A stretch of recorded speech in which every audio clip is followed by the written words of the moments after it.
கார்ல போயிட்டு இருக்கும்போது, நான் சொல்றது பல வருஷத்துக்கு முன்னாடி, அப்படி கார்ல போயிட்டு இருக்கும்போது ஒரு சிக்னல்ல கஷ்டப்பட்டுக்கிட்டு இருக்கிற ஒரு அம்மாவை கூப்பிட்டு கையில ஒரு 100 ரூபாய் கொடுத்துருக்காரு.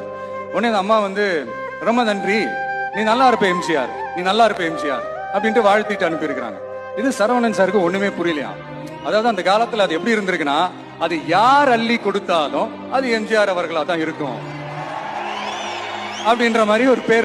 A few moments later. எடுத்துட்டு போகும்போது என்னாச்சுன்னா, அன்னைக்கு எம்ஜிஆர் முதல் 1979 ஆட்சி அமைச்ச போது நான் தான் இந்த ரெட்டை இலையவே எம்ஜிஆருக்கு எடுத்து கொடுத்தேன். இவன் போய் சைக்கிள் சின்னத்தை தூக்கிட்டான்.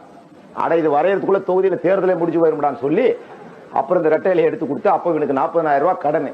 அப்ப எங்கிட்ட இவன் 40 லட்சம் ரூபாய் வாங்கி அதை சட்டமன்றத்தில் ஒத்துக்கிட்டான். சட்டமன்ற நடவடிக்கை, பேரவை நடவடிக்கை, பணித்துறை வெளியீடு, அபிஷியல் ரிப்போர்ட், வியாழக்கிழமை 1979 நவம்பர் 8, தொகுதி 36, எண் 1. இது வந்து தமிழ்நாடு அரசு கெஜெட்ல யாரு 2 ரூபாய் சிக்னல் கொடுப்பாங்க.